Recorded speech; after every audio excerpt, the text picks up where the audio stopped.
Esta serie es debido a la última serie que terminamos que se llamaba Misterios. En esa serie nosotros hablamos de cómo venía todo un plan estructurado desde un pensamiento, desde la numerología que empezó con los judíos desde hace miles de años hasta el New Age, que es el último movimiento que se está efectuando. Entonces se hablaba de que van a haber como temas de alienígenas y explicábamos de dónde venían estos seres, ¿sí? Entonces para los que no lo han visto lo pueden ver, ya está en la página de Open Minds. Y ahorita vamos a empezar esta que ya es directamente con todo el concepto de la guerra espiritual. Y si se dan cuenta, en la pantalla ustedes pueden ver que todos los países están de color rojo menos uno, que es Estados Unidos. Ya te los voy a explicar por qué. Para empezar vamos a ver un versículo bíblico que me llama mucho la atención y es donde lo que menciona Pablo en Efesios 6:12 dice: porque no tenemos lucha contra sangre y carne, sino contra principados, contra potestades, contra los gobernadores de las tinieblas de este siglo, contra huestes espirituales de maldad en las regiones celestes. ¿De qué está hablando? Cuando hablamos de las regiones celestes estamos hablando del espacio. Cuando estamos hablando contra huestes espirituales de maldad, estamos hablando de cosas que realmente es un poltergeist, son temas sobrenaturales. Entonces, si Pablo está refiriéndose directamente a temas espiritistas, es porque hay algo más. Pero uno diría, ¿pero será cierto o no? Vamos a ir punto por punto. Entonces, ¿en dónde empezó esta guerra? Si vemos en Apocalipsis 12:4 dice: y su cola arrastraba la tercera parte de las estrellas del cielo, y las arrojó sobre la tierra, y el dragón se paró frente a la mujer que estaba para dar a luz, a fin de devorar a su hijo tan pronto como naciese. Esto, a pesar de que es muy corto este versículo, dice bastante porque Apocalipsis se escribió como un libro simbólico. Entonces, cuando habla de que Satanás arrastraba la tercera parte de las estrellas, está hablando de los ángeles, o sea, de otras especies que están en otros planetas en el universo. Arrastró este querubín protector porque era un querubín y se los trajo todos a la tierra. Y aparte de eso, la mujer es una representación de una iglesia, no es una mujer en específico. Y el hijo que llevaba, obviamente, es que esa iglesia tenía un héroe, en este caso es Cristo. Entonces, este querubín protector quiere destruir a Jesucristo y por eso todos los que ya conocemos la historia de su crucifixión. Pero es interesante porque habla de que todos estos seres están encerrados acá, ¿sí? Entonces tenemos una batalla entre la oscuridad y la luz, pero estos seres sí existen, son reales y andan por todos lados. Bueno, empecemos con la primera parte, Caín y Abel. Si nosotros nos damos cuenta, empezó Adán y Eva y tenían hijos. Y cuando vemos a Caín y Abel, aquí se pone una representación de Cristo con un cordero porque realmente Abel hizo eso. Dio un cordero en ofrenda cuando Caín dio frutas y verduras, de las mejores. Pero ¿qué pasó? Porque se resintió Caín al momento de haber hecho mal por no haber sido obediente a Dios, pues obviamente mató a su hermano. Entonces, ¿quién queda de la descendencia para el pueblo de Cristo? Porque si esta mujer es una iglesia, tiene que haber una descendencia hasta llegar al linaje del Mesías. Y ese linaje no va a venir de Caín, porque él ya asesinó a su hermano. Entonces tenía que venir de Abel, pero está muerto. Entonces viene Sem. Después de Sem vino Arfaxad, Sala, Eber, Reu, Serú, Nacor, Abraham, que después fue Abraham, como lo bautizó Dios. Entonces, ya entendiendo bien ese linaje, aparte de todo esto, habían un montón de personas. O sea, millones de personas, todos multiplicándose, pero este linaje era el que iba a traer al Mesías. Después de Abraham vino Isaac. Aquí es donde estaba Abraham, que iba a matar a su propio hijo, porque Dios lo estaba poniendo a prueba, debido a que esto era una profecía. Algunos dirán, qué loco Dios que de repente manda a Abraham para que decirle, mira, mata a tu hijo si de verdad me querés. Pero que si era un simbolismo de lo que iba a hacer Dios con Cristo. O sea, Cristo no tenía que morir en las manos de los romanos ni en las manos de Satanás, tenía que morir en las manos de Dios. O sea, el mismo Padre tenía que haber ejecutado a Cristo, porque esa era la profecía. Por eso es el cordero que ven ahí al fondo, porque aquí el ángel para a Abraham para que no mate a Isaac y le dice al final, es el cordero, o sea, es Jesús. Pero al final Satanás como que cayó en la trampa y enfrente de todo el universo mató a Jesús, y ahí es cuando el universo, si todavía le quedaba alguna duda de que si decía la verdad o mentía, pues ahora ya todos sabían que mentía Satanás. Entonces es súper interesante esta historia, pero si se van dando cuenta, van habiendo conceptos metafísicos. O sea, aquí apareció un ángel, de repente Jacob, que es el hijo de Isaac, ve una escalera donde bajan y suben ángeles, que después se le llamó Israel porque sus 12 hijos son las 12 tribus de Israel, y uno de esos 12 es José, que él tenía visiones. Entonces, aquí estamos hablando de que hay cosas extrañas pasando, todas sobrenaturales, cuando uno lee la Biblia y va llevando el camino de la descendencia del Mesías. Luego tenemos a Moisés, que es el que libera a todos de Egipto, y también cosas sobrenaturales, habla con Dios, abre los mares, como que uno creería que es mucha ficción, pero la única forma de saber si es ficción o no es poniendo a prueba otros términos que vamos a ir viendo ahorita más adelante. Porque cuando Moisés sale de Egipto y llega a la tierra de Canaán, en ese proceso que él sale de ahí, Dios le manda a hacer un santuario.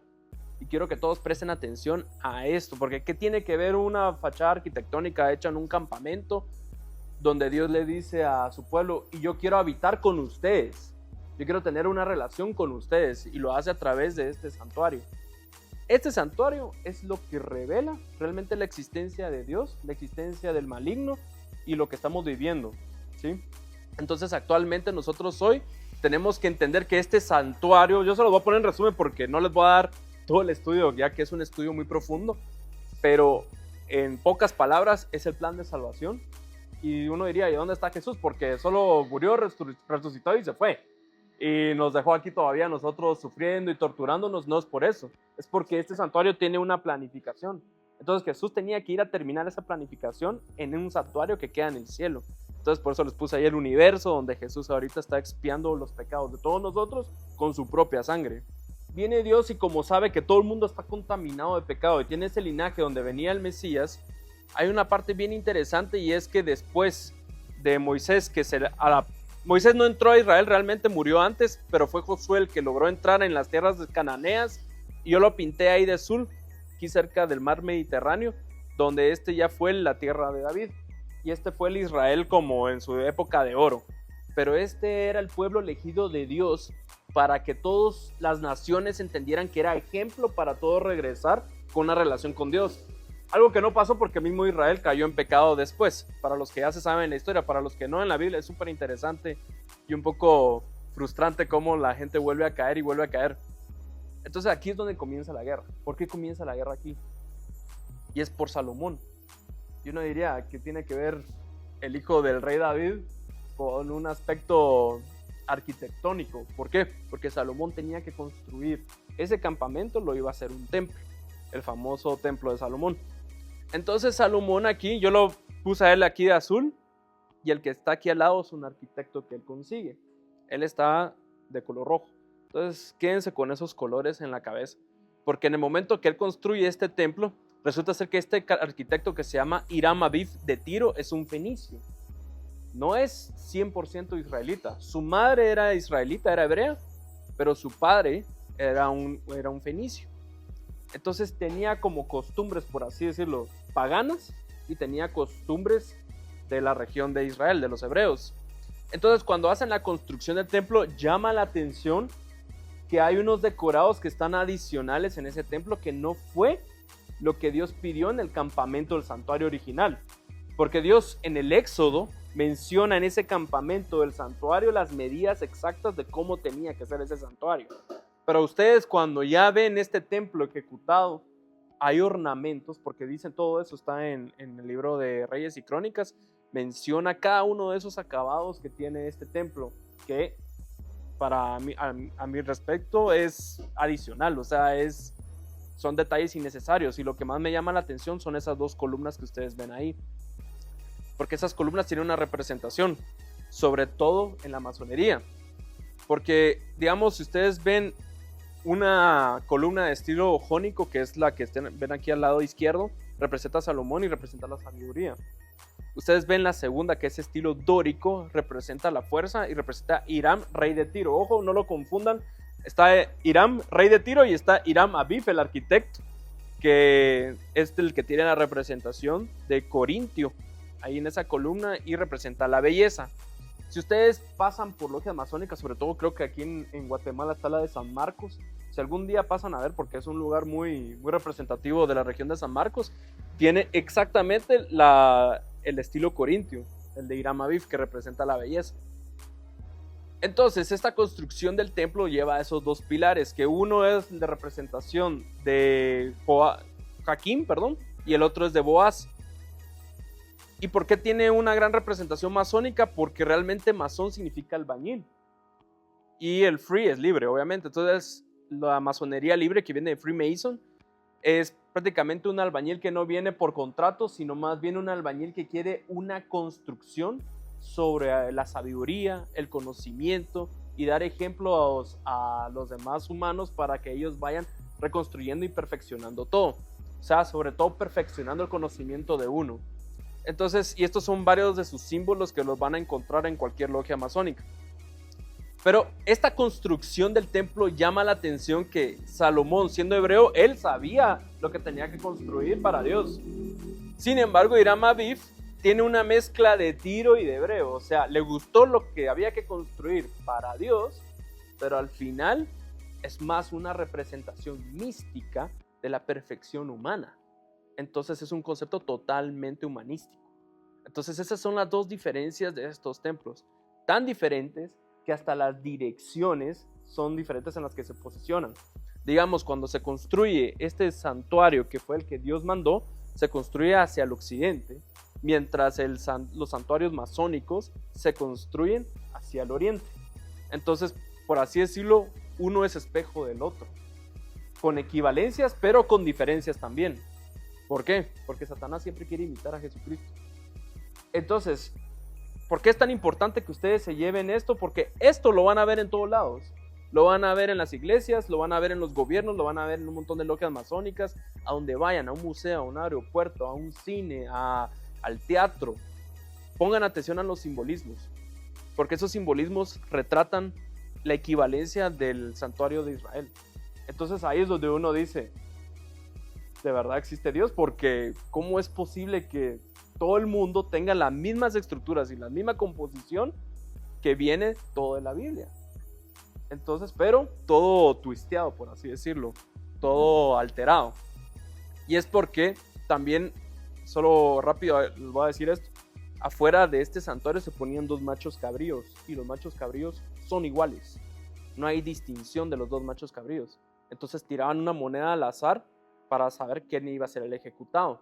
Ese ejecutado era el que iba a ser para la expiación de los pecados. Por eso es que cuando Juan el Bautista ve a Jesús, dice, ahí viene el Cordero de Dios que quita el pecado del mundo, refiriéndose al que tenía que ejecutarse. Entonces el que se ejecuta y entra a este santuario es el que representa a Cristo, y el otro que se queda afuera es el que representa a Satanás. Entonces, pero ahí está la parte interesante, son iguales. Por eso dicen que Satanás engaña, porque te hace creer que tú crees en Cristo, pero ¿en cuál Cristo? ¿En el Cristo de este lado o el otro Cristo? Esa es la parte más difícil de entender en nuestros días. Una de las formas todavía más fáciles de poder entender bien estos santuarios es de que uno cree que el alma es mortal y el otro cree en la inmortalidad del alma. ¿Cuáles son las diferencias? La misma Biblia lo explica. En primer engaño de la serpiente menciona en Génesis 3, 4, 5. Dice, entonces la serpiente dijo a la mujer, no moriréis, sino que sabe Dios que el día que comáis de él serán abiertos vuestros ojos y seréis como Dios, sabiendo el bien y el mal. Yo subrayo estas dos importantes porque uno menciona inmortalidad y la segunda menciona sabiduría y conocimiento, que es casualmente lo que habla la masonería, la sabiduría del ser humano para llevar a la perfección del alma. ¿Cuál alma? Porque ellos creen que el alma, el cuerpo se divide en tres partes: cuerpo, alma y espíritu. Porque la Biblia a veces menciona bastante eso, cuerpo, alma y espíritu. Pero realmente la Biblia, cuando se refiere a cuerpo, alma y espíritu, realmente a lo que se refiere es que cuerpo más espíritu es igual a un alma. Entonces son dos. Simplemente alma ya es la combinación de las dos, ¿sí? Ahora, en la masonería se cree que uno tiene su propia alma, su propio cuerpo y aparte un espíritu diferente. Entonces eso no es correcto realmente. ¿Cómo lo sabemos? La misma Biblia lo explica también. Lo dice en Eclesiastés 9, 5, 6. Dice, Porque los que viven saben que han de morir, pero los muertos nada saben, ni tienen más paga, porque su memoria es puesta en el olvido. También su amor y su odio y su envidia fenecieron ya y nunca más tendrán parte en todo lo que se hace debajo del sol. Qué interesante todo este concepto, porque te está diciendo que lo que mismo que decía Dios al inicio, polvo eres y en polvo te convertirás. Y uno tiene un aliento de vida, que ese mismo aliento de vida se puede interpretar con el espíritu. Entonces, cuerpo más espíritu igual a un alma viviente, o persona también. O sea, uno puede decir alma es lo mismo que persona. Entonces, ¿a qué vamos? A que esto se llama espiritismo, lo que ellos utilizan. Entonces, este escenario es súper interesante porque ellos cuando se juntan en la logia masónica, cierran las puertas y luego pasan de la parte terrenal al área espiritual. Entonces solo cambian dos como globos que tienen, el globo terráqueo y un globo celeste nada más. Entonces y recuérdense, cuando hablábamos de las regiones celestes que hablaba Pablo, entonces ponen en la región celeste, se ponen su indumentaria y empiezan a recibir mensajes. ¿Qué mensajes? Mensajes de ellos mismos. ¿Okay? Porque ellos tienen que hacer unas anotaciones y meterlo en un sobre que andan llevando que tiene la misma forma que el logo de Gmail. No sé si han visto el logo de Gmail, pero es exactamente la misma forma. Entonces ahí es donde ellos meten los mensajes y tienen que ejecutarlos. De Gmail. El logo de Gmail es el mismo logo es el mismo correspondencia que ellos utilizan aquí creo que lo utilizan en la cintura. Entonces ya entendiendo que aquí estamos hablando de una batalla de dos santuarios. Esta es la guerra espiritual realmente. No es una guerra de Irán está atacando a Israel, Israel ataca a Irán, Trump se mete. No. La verdadera guerra espiritual son esos dos escenarios. Pero es bien complicado de entender porque hasta que uno no lee la Biblia no se da cuenta del concepto del plan de salvación. Y obviamente Satanás no quiere que te salves. Entonces va a atacar este concepto. Y así ha sido toda la vida. Entonces aquí es donde entramos en un terreno que se llama la metafísica. ¿Qué es la metafísica? ¿Qué estudia? Dentro de la metafísica hay varias ramas. Ontología, que es el estudio del ser y sus categorías. Cosmología metafísica, el universo como totalidad sin recurrir a observación empírica. Teología natural, la existencia de Dios desde la razón. Y por último, metafísica de la mente, el alma, la conciencia y la identidad. Interesante, voy a poner 3 cuando son 2. Entonces, ¿por qué? Porque estas personas que están en las logias realmente ven la metafísica como una ciencia, cuando realmente la metafísica es una filosofía, ¿sí? Entonces, aquí es donde empieza todo el contexto de las conquistas místicas religiosas, y se los voy a poner con mapas para que vayan viendo que todo es desde un panorama general y no desde detalles, como por ejemplo el del ayatolá dijo algo que ofendió a alguien de Israel y por eso se tiran misiles. Esos son detalles. Hay que ver el panorama completo de las cosas que están sucediendo en estas conquistas. Entonces, regresando a Salomón, comete errores y se divide Israel. Salomón tiene 2 periodos. El periodo donde estuvo con Dios y el periodo donde él se vuelve pagano, hasta hizo pasar niños por el fuego, todo. O sea, sí tuvo una parte bien loca Salomón. Y luego se arrepiente ya de viejo y escribe el libro de Proverbios y Eclesiastés. Pero en ese entonces que él se volvió pagano, escribió muchos libros místicos. Entre esos está el Código de Salomón. El Código de Salomón, no le aconsejo que lo lean porque es un libro de hechicería. Aparece en la película de Doctor Strange. Doctor Strange aparece en un montón de simbolismos y todos esos vienen del Código de Salomón, pero son libros de hechicería, de espiritismo. Entonces, toda la gente agarra ese concepto de Salomón como algo importante de sabiduría cuando realmente no tiene nada que ver con Dios, sino más bien lo que tiene que ver con Dios es lo que escribió en la Biblia. Entonces, aquí tenemos la división de 2 del reino de Israel, donde queda el reino de Israel como tal y Judá. El reino de Judá es donde va a venir el Mesías, porque ahí es donde se encontraba el templo. Pero luego viene y Babilonia lo ataca. Babilonia vivía del paganismo, de hechicería, entonces ellos deciden atacar a Israel. Presten siempre atención que siempre se está atacando a un pueblo pequeño, siempre. Nunca es un pueblo grande, nunca estamos hablando de una industria armamentista que maneja a este pueblo de Israel. Ellos usaban casi que machetes y escudos bien sencillos para poderse defender.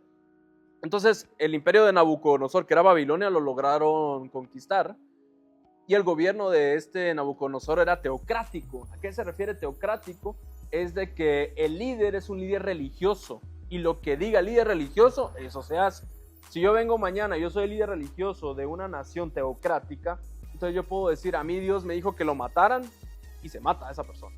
Solo porque tuve un sueño y creo que esa persona no debe existir. A ese punto, igual está Irán, por si querían saber. Irán tiene una política teocrática. Entonces, el líder religioso es el que manda. ¿Cuál es la religión que tenían en Babilonia? Era politeísta, principalmente el dios del sol. Y la riqueza de ellos era de oro.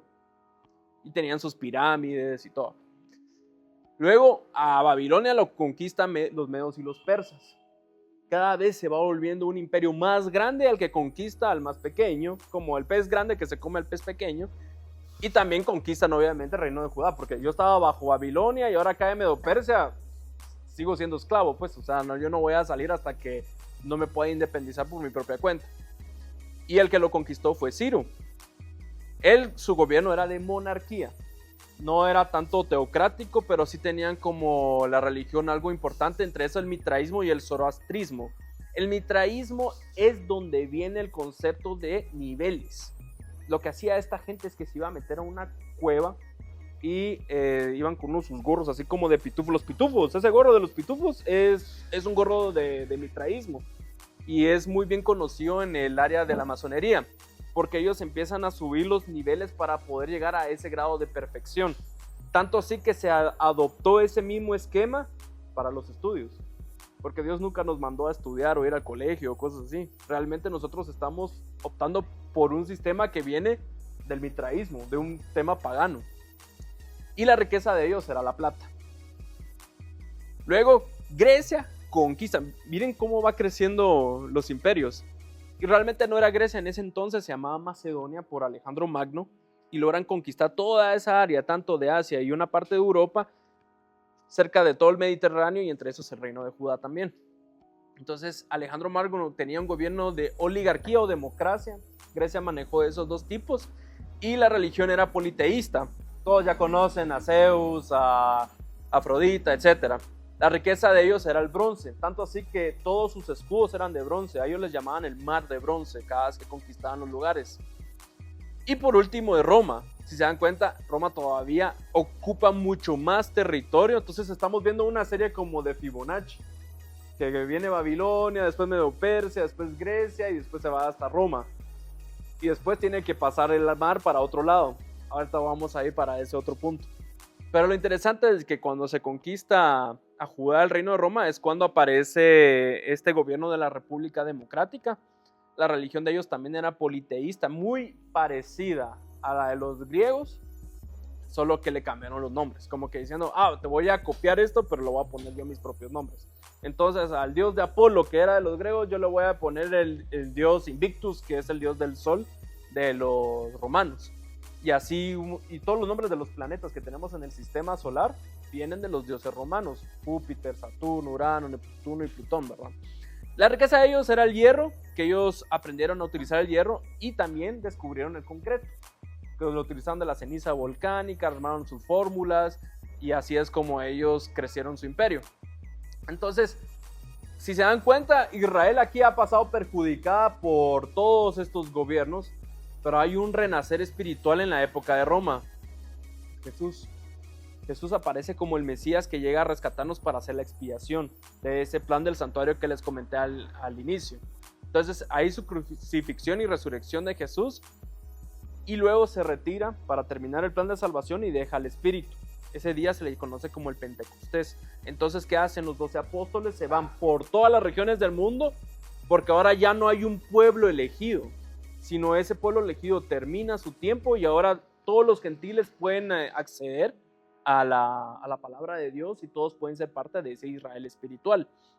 Entonces, estas son las primeras iglesias que se dan.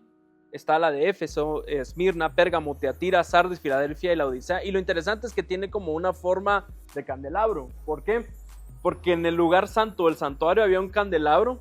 Y en Apocalipsis, cuando Juan ve pasar a Jesús sobre el candelabro, habla, y estas son las 7 iglesias. Entonces es súper interesante porque hasta en la forma geográfica en la que estaban también tenía forma de candelabro. Entonces, si se dan cuenta, después de ver grandes imperios, volvemos a ver una pequeña parte, aquí lo pone todavía en la parte de la esquina inferior derecha, donde se ve Grecia y Turquía, en un pequeño pedazo ahí del Mediterráneo estaban las 7 iglesias. Era muy mínima la gente la que estaba ahí, pero el cristianismo se empezó a regar rápido. Y mientras tanto se dio también la diáspora de los judíos, porque como a ellos se les terminó su tiempo y no decidieron volverse cristianos, obviamente fue destruido el templo y también fueron, o sea, aparte que los mataron a una gran mayoría, también agarraron a un montón de judíos y se los llevaron para Europa. Entonces a todas esas regiones pararon un montón de israelitas. Pero al mismo tiempo se estaba dando una extensión cristiana. Aquí está de azul Europa, y lo blanco es el mar. Entonces, en lo azul se puede ver esa gran extensión cristiana que se empieza a dar, pero al mismo tiempo hay una gran persecución, porque los emperadores romanos hubieron, no sé si fueron 10 o 11, los que estuvieron persiguiendo cristianos, hasta que, pero todo iba bien, porque al final la gente sí se estaba convirtiendo. Al ver que mataban y perseguían cristianos, decían, es por algo, porque con las demás religiones no lo hicieron y con la cristiana sí. Entonces todo bien iba hasta que viene Constantino I, después de los emperadores romanos que tenían la persecución, y Constantino legalizó el cristianismo en el año 313 con el Edicto de Milán. Este edicto, promulgado junto con el emperador Licino, garantizó la libertad religiosa en el Imperio Romano, permitiendo a los cristianos practicar su fe sin persecución. ¿Pero cuál fe? Aquí es donde está rara la cosa, porque Constantino mezcló elementos del paganismo y el cristianismo, y aquí voy a hacer una pausa porque miren, algo que tenía Roma es de que ellos aplicaban algo contra sus enemigos que se llamaba divide y vencerás. Entonces ellos no iban a hacerse ese mismo sabotaje con ellos mismos. Entonces, ¿qué hacían ellos? Unir. Entonces, ¿tú qué profesas? Yo soy hindú. ¿Y tú qué profesas? Yo soy cristiano. Mezclemos las dos y así los dos felices. Eso era prácticamente el negocio de ellos. Entonces, lo mismo hizo desde el punto de vista político lógico. Eso fue lo que hizo Constantino. Constantino dice, sí, me volví parte de Cristo, pero ¿cuál Cristo? El Cristo del Sol Invictus. O sea, en vez de llamarse Sol Invictus, ahora se llamaba Cristo, pero es un Cristo solar, no es el Cristo de la Biblia. Entonces, aunque no hay un consenso total sobre la profundidad de su conversión, él buscaba unificar el imperio y para lograrlo adoptó una postura de sincretismo religioso, integrando aspectos de ambas tradiciones. Entonces, así es como ven, esas mismas tradiciones se hacían con el dios de Júpiter, del Sol Invictus, etcétera, solo que ahora todos solo le cambiaron los nombres a nombres cristianos y hebreos. Entonces así es como inicia el papado en Europa y tenemos a todas estas regiones que ya los cristianos, los primeros que existieron, estaban ahí convirtiendo a la gente y de repente la gente tiene que decidir si quedarse en ese cristianismo que se cambiaron hasta las leyes de Dios o quedarse en el cristianismo puro, pero los iban a seguir persiguiendo porque iban a tener como trabas ahí. No solo eso, también da inicio el Islam. Aquí es donde aparece Mahoma, fue un líder religioso, político y militar árabe considerado el fundador del Islam. Los musulmanes creen que fue el último profeta enviado por Dios para predicar y confirmar las enseñanzas monoteístas de profetas anteriores como Abraham, Moisés y Jesús. Mahoma nació en la Meca alrededor del año 570 y murió en el Medina en el año 632. ¿Se dan cuenta? Cuando Constantino legalizó era entre el 313 al 340 y este nace 100 años después. Entonces es súper interesante porque hay una conquista romana pagana donde había estado en Europa todo el cristianismo, pero en el Asia Menor todavía habían cristianos puros, o sea, de los primeros cristianos, los primitivos, pero aparece el Islam de repente. Está sospechoso, ¿no? O sea, uno pensaría así como que, bueno, tal vez sí tuvo una visión, porque según él, era un líder, según la tradición islámica, recibió revelaciones de Dios a través del ángel Gabriel. ¿Será que era el ángel Gabriel? Que luego se registraron con el Corán, el libro sagrado del Islam. Y varias de las campañas que él tuvo fueron militares. O sea, por eso hay que a veces pensar si viene de Dios un mensaje o no, porque ¿quién te va a mandar a matar? Y entre esas de la conquista de la Meca fueron motivadas por la necesidad de proteger a la comunidad musulmana, defender la fe y extender su influencia. Entonces vemos cómo la influencia de ellos hasta llegó hasta España, pasando por Marruecos. O sea, fue una influencia muy grande la que tuvieron desde África, Asia Menor y parte de Europa. Y en Europa teníamos el romanismo cristiano. Entonces tenemos el cristianismo romano gobernado por esta parte, conquistado por así decirlo, y el Islam conquistado por estas regiones de África y abajo el Mediterráneo, y tenemos el Asia Menor, donde se habían dado los primeros cristianos. Entonces pareciera que esto es un nunca terminar, porque se recuerdan desde un inicio, Israel siempre vivía en ataques con grandes imperios. Después aparece Jesús, le dice a todos, no saben qué, los dos apóstoles siempre eran una pequeña organización que se extendía y se multiplicaba, y otra vez volvía a haber un ataque sobre estas personas. Entonces estos primeros cristianos volvieron a cambiarles todo. Aquí le cambiaron todo a un paganismo romano, y aquí se les vinieron y les metieron otros rollos que no tenían nada que ver con el cristianismo, porque en el Islam Jesús no es el héroe, es solo un profeta más. Y el mejor profeta para ellos es Mahoma, y ellos son, como por así decirlo, arraiganos, creo que se dice la palabra, porque ellos solo creen en el Dios el Padre. Entonces, ¿qué hacen? Eliminar el cristianismo primitivo de un lado y del otro, dejando a ¿quiénes? ¿Quiénes son los cristianos primitivos que quedaron?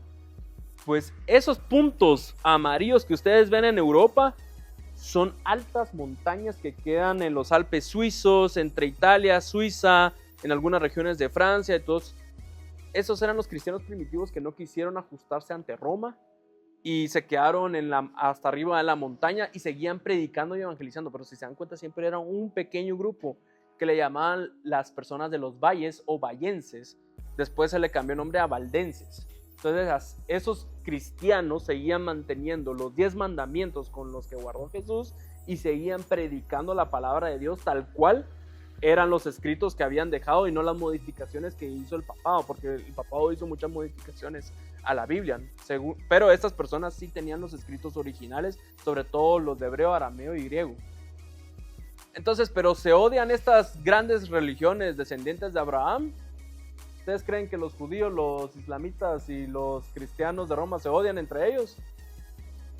Pues tuvimos las cruzadas. Al día de hoy seguimos viendo la guerra entre el Estado Islámico y los judíos. Sin embargo, hay algo importante que saber de ellos, y es que ellos tienen su propio ocultismo. ¿A qué me refiero? El cristianismo romano tenían a los templarios, que ellos seguían las costumbres del templo de Salomón. Entonces estos caballeros templarios, es más, los tuvieron que destituir, un papa lo tuvo que destituir debido a que ellos los encontraron adorando Baphomet, y eran todos los templarios, no eran solo uno. Entonces no hacía sentido que estuvieran adorando a Satanás cuando supuestamente trabajaban para la Iglesia Católica. Ahí es donde vemos como que las cosas que no cuadran. Después aquí en el segundo que vemos se llaman los sufistas. Los sufistas son el ocultismo islámico. ¿Qué comparten con los templarios? Exactamente lo mismo, el esoterismo de Salomón. Entonces ahí es donde uno se queda pensando, pero si estos dos comparten las mismas costumbres, ¿por qué se siguen matando entre ellos? Es por un tema de dialéctica, es por un tema de que yo creo enemigos ficticios, pero sí matan gente, porque parte de sus ceremonias es matar personas, y esos enemigos ficticios es para que tú no le prestes atención al verdadero cristianismo puro, sino que es parte de, es como, ¿saben cómo es? Como que hay un equipo que está creciendo ahorita, digamos que sea el Valencia. No sé cuántos de ustedes conocen de fútbol español, pero digamos que el Valencia, que es un equipo que no tiene ni pena ni gloria hoy, quedan opacados por el Real Madrid y el Barcelona. Entonces, pero el Valencia, por así decirlo, es el verdadero equipo de la Liga Española, pero nadie lo sabe.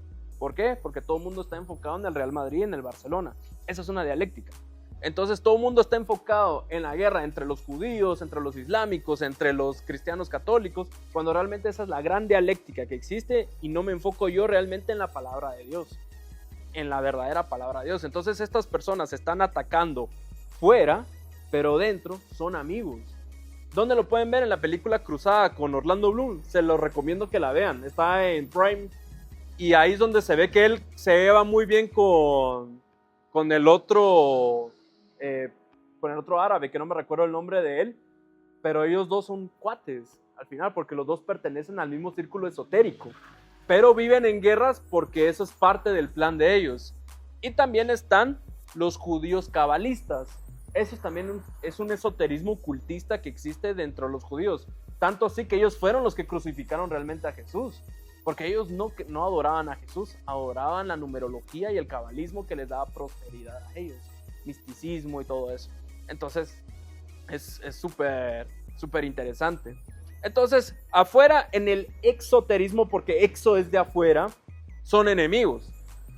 Pero en el esoterismo, en el ocultismo, son amigos, son lo mismo. Es más, comparten las mismas simbologías del mitraísmo los tres. Entonces, al final, estos tres simplemente están haciendo show, donde sí hay muertes, donde sí cayeron misiles en Tel Aviv hace poco, pero todo eso es un show, no es real. Toda la gente tiene miedo de una tercera guerra mundial, no va a pasar. Ahorita les voy a explicar por qué. Pero solo para que se lleven esto son una dialéctica que ellos están tramando.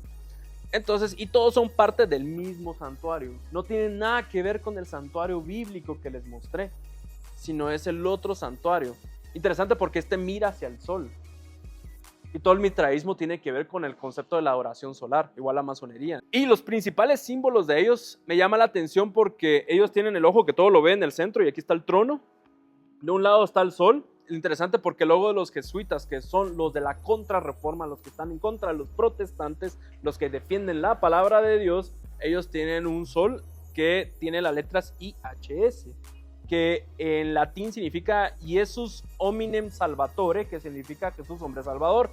Pero en el libro de Manly P. Hall, que es un libro de un masón de grado 33, él menciona específicamente que significa Isis Horus Set, que es una trinidad pagana solar de Egipto. Entonces, todo tiene doble simbolismo. Después miramos ahí esa media luna que está puesta en la masonería también, que representa al Islam. Y tenemos también la doble pirámide entrecruzada, porque la estrella de David nunca se menciona en la Biblia. La estrella de David de los judíos realmente es un concepto ocultista, todo del mismo santuario. Entonces, ya perdimos a los pocos cristianos que nos quedaban, pero hay un segundo renacer espiritual, la Reforma Protestante, donde todos estos reformadores empiezan a rescatar un elemento del santuario. Lo que pasa es que ellos no lo sabían. O sea, simplemente fundaron cada uno su propia religión, que los calvinistas, que los luteranos, que así, los husitas. Pero realmente todos ellos rescataron un elemento del santuario que eran verdades que se revelaban en la Biblia. Pero también tuvieron persecución. Una de las peores fue el día de San Bartolo del año de 1572. En un día mataron a más de 3,000 personas. En un día, solo porque yo quería creer en la Biblia y no en el papá. Y llegaban a tu casa, te mataban y no tenían piedad. Mataron entre niños, ancianos, mujeres, de todo. Y en un mes y medio habían llegado a acumular hasta 30,000 muertes. Personas cristianas que no hacían absolutamente nada. Eso está registrado en la historia como de los peores días, de las mayores masacres genocidas que ha hecho el papado. Pero como que a la gente se lo olvidó, ¿verdad? Entonces, estos son... Y eso es una de tantas que ha hecho el Vaticano. Entonces hay un tercer renacer espiritual, ya que nos está matando y persiguiendo por toda Europa, a pesar de que ya existe la Reforma Protestante, y de repente en el año 1620 aprovechan irse a Estados Unidos todos los puritanos, porque dicen, ya estamos hartos de que nos estén matando, mejor lleguemos a tierras nuevas, donde podamos profesar nuestra fe. Siempre poquitas personas las que fueron llegando y poco a poco se fueron sumando más, sobre todo gente que estaba en las áreas del norte, porque en el norte había muchos cristianos protestantes, pero muchos de los que estaban en el Mediterráneo no se iban a ir al frío, entonces prefirieron irse a Estados Unidos. Y poco a poco también fueron llegando los del norte. Por eso es que todas las banderas anglosajonas tienen la misma cruz luterana, que es de Suecia, Noruega, Dinamarca. Todos ellos tienen una bandera bien similar, lo único que cambia es el color. Entonces es porque son países luteranos. Entonces todavía tenemos una pequeña parte en el norte de Europa que se mantiene vigente el protestantismo o el cristianismo puro, y tenemos a la gente llegando a Estados Unidos también puritanos, entre esos de Francia, de Inglaterra y España. Entonces Apocalipsis 13:11 menciona exactamente este momento y dice: después yo vi otra bestia que subía de la tierra y tenía 2 cuernos semejantes a los de un cordero, pero hablaba como dragón. Todo esto simbólico. Cuando dice vi otra bestia se refiere a un poder, a un reinado que subía de la tierra. Hay otro concepto que es mar. Cuando se refieren al mar, el símbolo es muchedumbre, muchas gentes. Por eso es que cuando hay un estadio lleno, la gente dice es que hay un mar de gente. ¿Qué quiere decir? Hay multitud de personas. Entonces había una bestia que salió del mar y esa bestia tenía un poder, ¿sí? Después fue herida, lo que mencionaba Danilo, en el año de 1798, porque lo metieron preso al Papa. O sea, el general Berthier, por medio de Napoleón, fue a meter preso al Papa y ahí como que la gente logró todavía profesar su fe en esa reforma. Sin embargo, todavía siguieron teniendo persecución. Huyen a un segundo lugar donde nace esta otra bestia de la tierra, que significa que si en el otro hay multitud, en el otro está vacía. ¿Me entienden? Entonces es una tierra nueva. Y este poder está alzándose, y lo interesante es de que tenía 2 cuernos semejantes a lo de un cordero.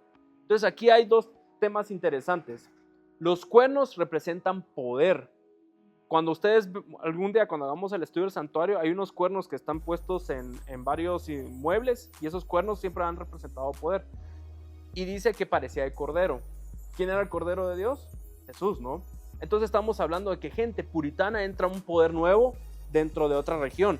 Pero dice, pero habla como dragón.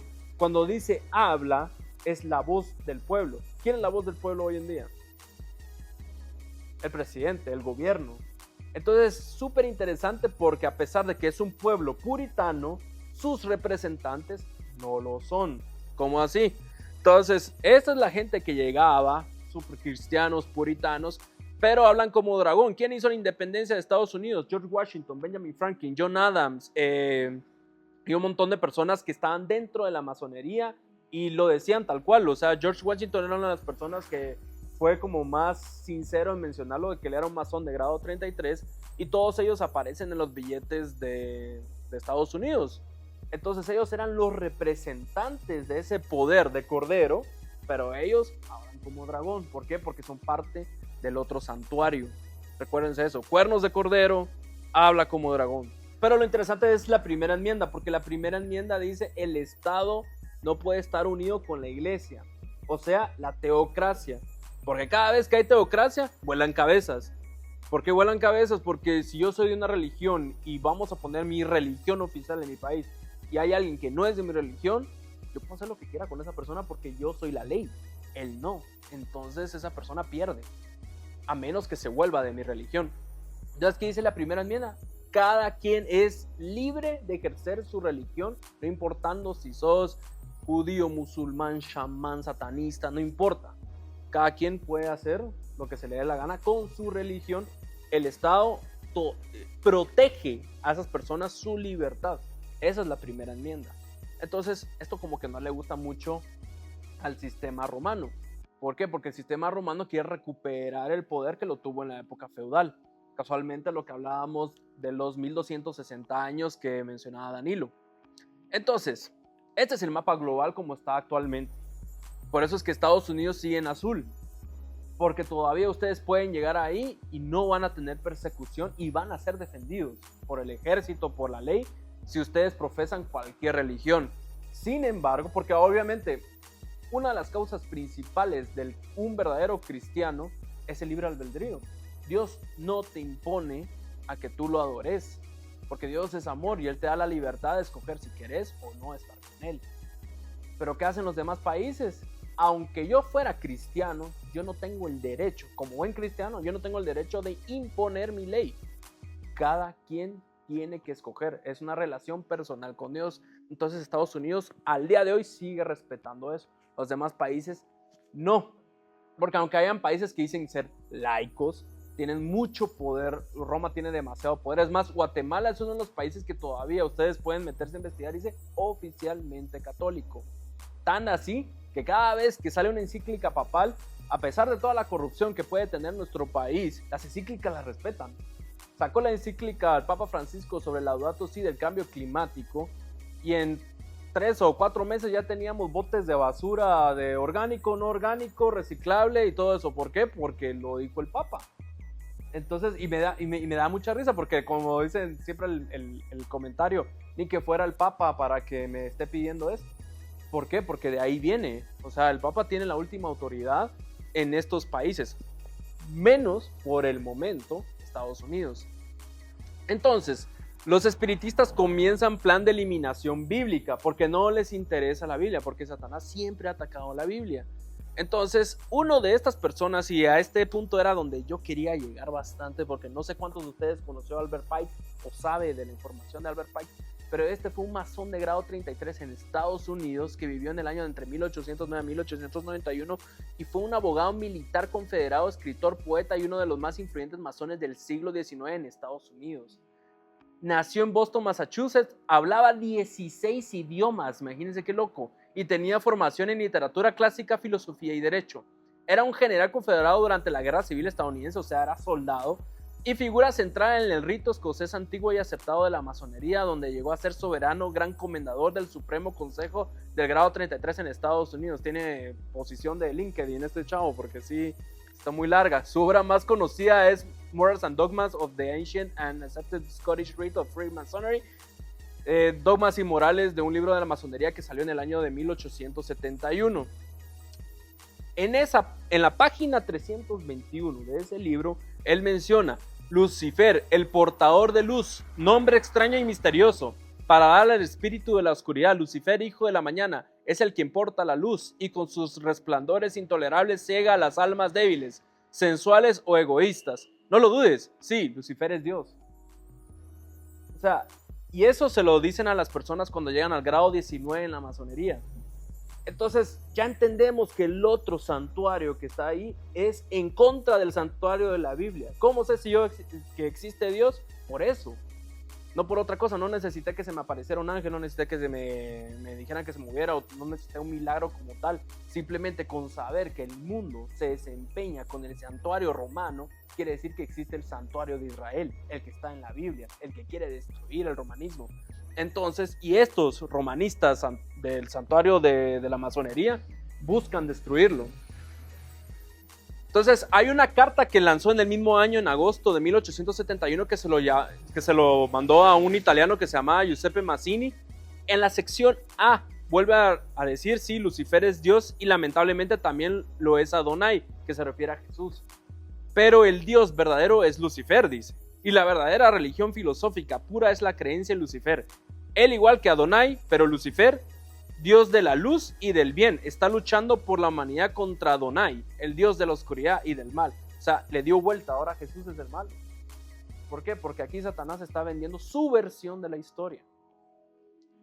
Entonces, en esa carta, en la sección B, aparecen planes esotéricos para provocar Primera Guerra Mundial. Imagínense, esto salió en 1871. Esa carta existe. Ahorita la andan como escondiendo y diciendo que fue falsa y todo eso, pero hay todavía fotos y registros de gente que todavía logró documentarla, porque hasta la quitaron del Museo de Inglaterra, porque estaba en el Museo de Inglaterra y lo tuvieron que esconder para que la gente no supiera el plan, porque imagínense que eso estaba desde 1871 y hablaba de las guerras mundiales. Primera Guerra Mundial: provocar la caída del zarismo de los rusos y establecimiento del comunismo. Ellos implementaron el comunismo. Segunda Guerra Mundial: enfrentar fascismo y sionismo y crear el Estado de Israel. Y eso sucedió realmente en 1948. Después de la Segunda Guerra Mundial, a los judíos se les dio el Estado de Israel. Y por último va a ser la Tercera Guerra Mundial entre el mundo islámico y sionismo, después de emerger una doctrina luciferiana visible. Primero va a ser la doctrina luciferiana y después va a haber una guerra entre el Estado Islámico y de Israel. ¿Deberíamos de creer ahorita lo que va a pasar entre Irán y Israel? Todavía no. Ahorita vamos a ir con detalle a detalle. Pero es interesante que esta carta de 1871 se haya comprobado las dos primeras. ¿Por qué? Porque está la contraprofecía, que es lo que está haciendo Satanás en contra de la Biblia. ¿Para qué? Para destruir los pocos lugares que todavía quedan de cristianismo puro. Entre esos, en la Primera Guerra Mundial, que duró entre 1914 y 1918, estos fueron los efectos que sucedieron en Rusia. Derribó a 3 imperios con raíces protestantes o disidentes. Habían muchas raíces protestantes en Rusia. Por eso lo que hicieron con la Primera Guerra Mundial era terminar de hacer que la gente no creyera en Cristo. ¿Quién hace tantos esfuerzos para destruir a poquitos cristianos, a menos que exista algo sobrenatural que domina entre las potestades de las tinieblas? Entonces aquí el imperio alemán luterano, imperio austrohúngaro, mezcla pero con focos protestantes, e imperio ruso, aunque ortodoxo, tenía grandes focos evangélicos en expansión, todo esto eliminado. Luego, en Rusia, el comunismo eliminó toda influencia religiosa, especialmente el cristianismo evangélico que estaba creciendo. porque adivinen quién salió en esa época, Karl Marx. Y el marxismo y el comunismo hacían que te quitaran a Dios. Y también los ejemplos de Nietzsche. Nietzsche que hablaba del Superman y no sé qué, pero todos ellos porque eran masones. Entonces todos ellos tenían el mismo ideal. Y los resultados es que debilitaron y erradicaron iglesias independientes o reformadas en Europa Oriental y Central. Lograron quitar la mayoría de gente protestante. Segunda Guerra Mundial, efectos. Devastó completamente a Alemania, cuna del protestantismo luterano. ¿Ven cómo es de vengativo Satanás? Donde nace un lugar, reformadores cristianos, busca la forma de vengarse y destruirlo. Tanto así que dejó a Alemania hecha pedazos, dividida en dos. Y van a decir, no, es que fue culpa de Hitler. Hitler era masón también. Simplemente apoyaron todo el mismo show para destruir todo, porque por eso dicen que nadie vio la muerte de Hitler. Y dicen que está en una logia masónica de Paraguay su tumba. Entonces, no, me haría sentido, porque muchos nazis huyeron a Sudamérica. Entonces, Hitler persiguió a protestantes fieles, ejemplo a Dietrich Bonhoeffer, y quiso una iglesia controlada por el Estado. Quería hacer una teocracia. Gran Bretaña, aunque protestante en historia, se debilitó enormemente y perdió su influencia global. Es más, ahorita Inglaterra parece más una comunidad islámica que los mismos ingleses.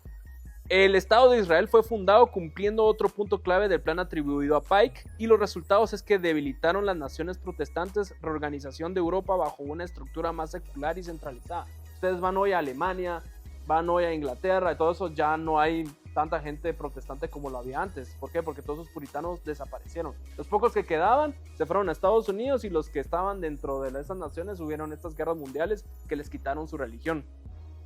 Entonces, por eso es que el mapa global hoy solo está concentrado ahí. Pero hay otro problema. El Estado de Israel y el dispensacionalismo. ¿Qué es el dispensacionalismo? Les cuento un poco. ¿Cuántos no han ido a una iglesia evangélica, una iglesia pentecostal, carismática, bautista, metodista? Resulta ser que cuando empezó la reforma protestante existió alguien que se llamaba Francisco Rivera, que era un jesuita que querían defender el papado, porque el papado aparece en la profecía.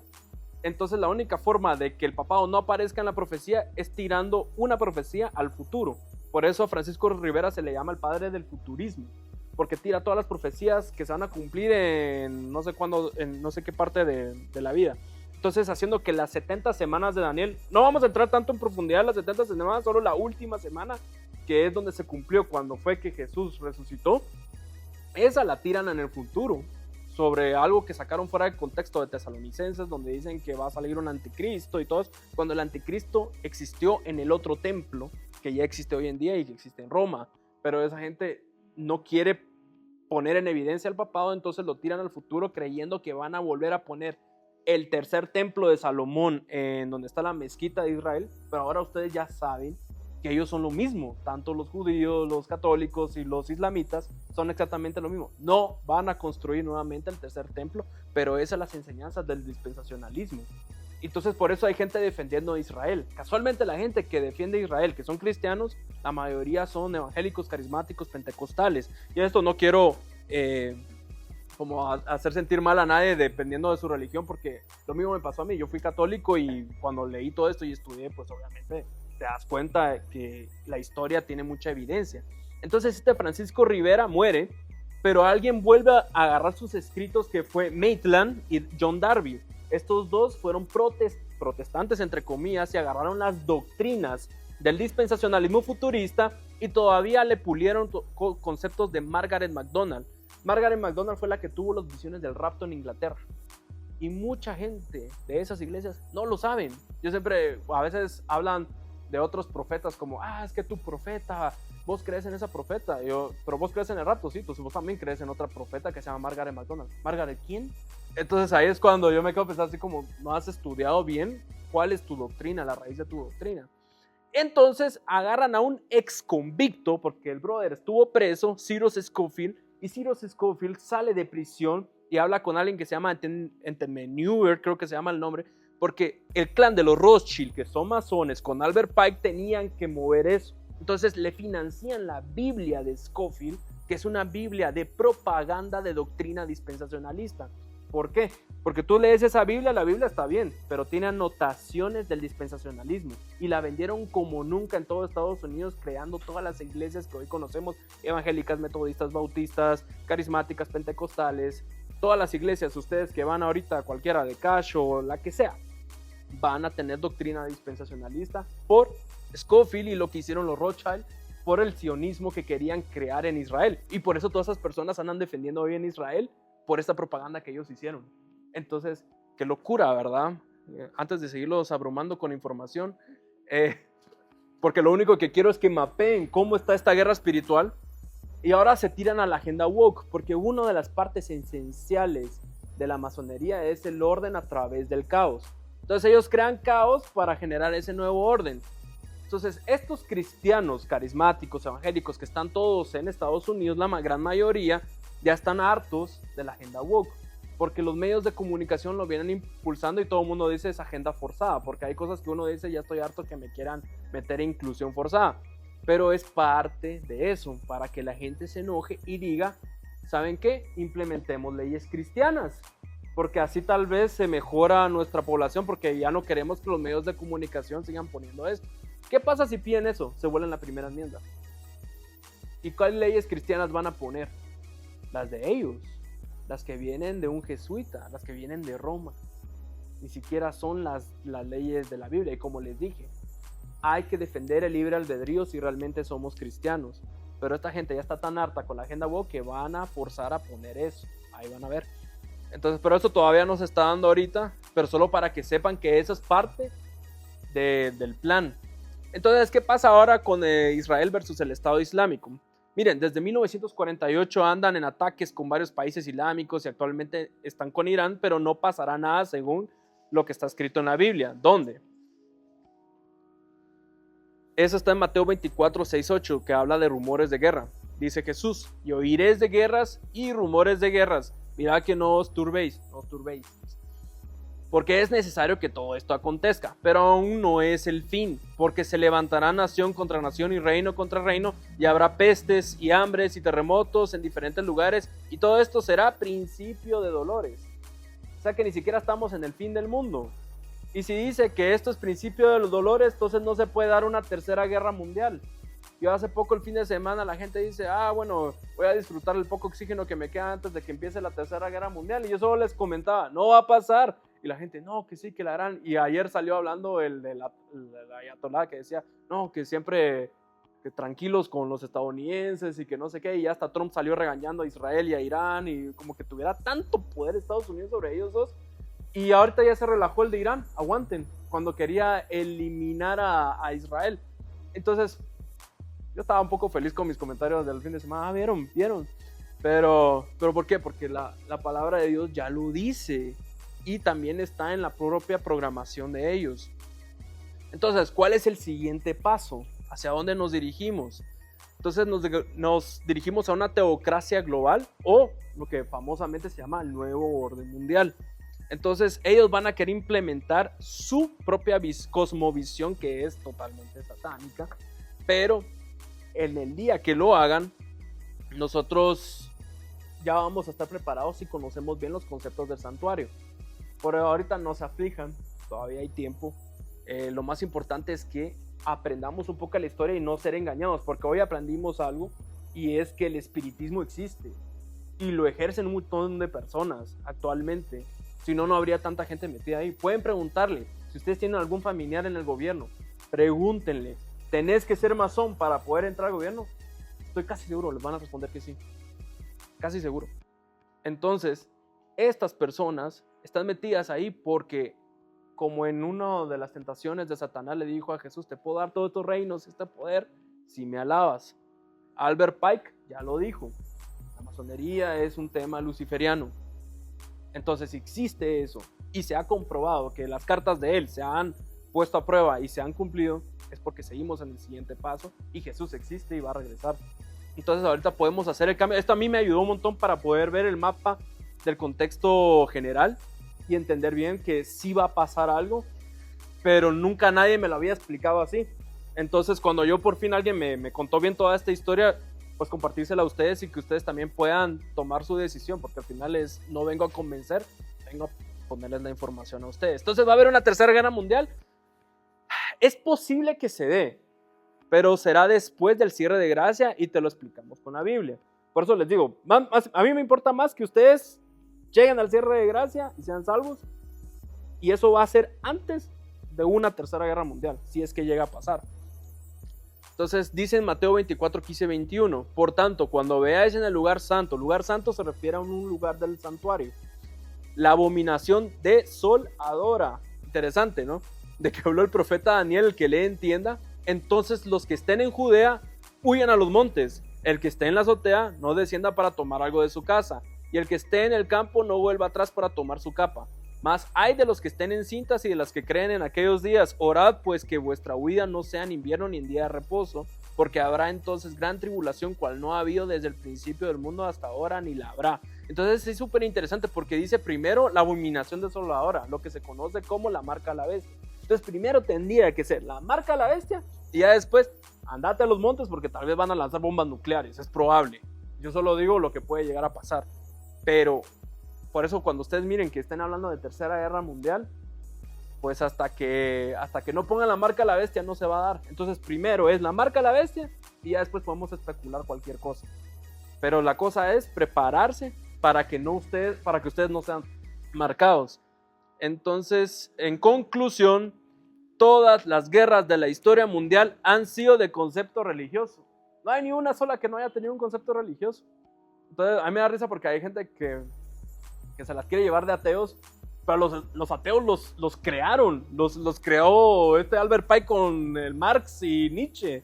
Todos ellos eran masones, o sea, los crearon solo para eliminar a los pocos cristianos que quedaban.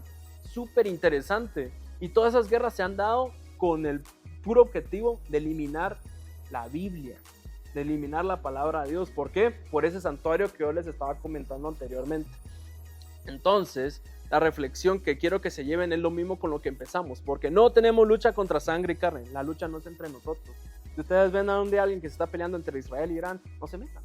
O sea, más vale ganarse un alma para Dios que ponernos a pelear y que todos perdamos la salvación. Entonces, sino contra principados, contra potestades, contra los gobernadores de las tinieblas de este siglo, contra huestes espirituales de maldad en las regiones celestes.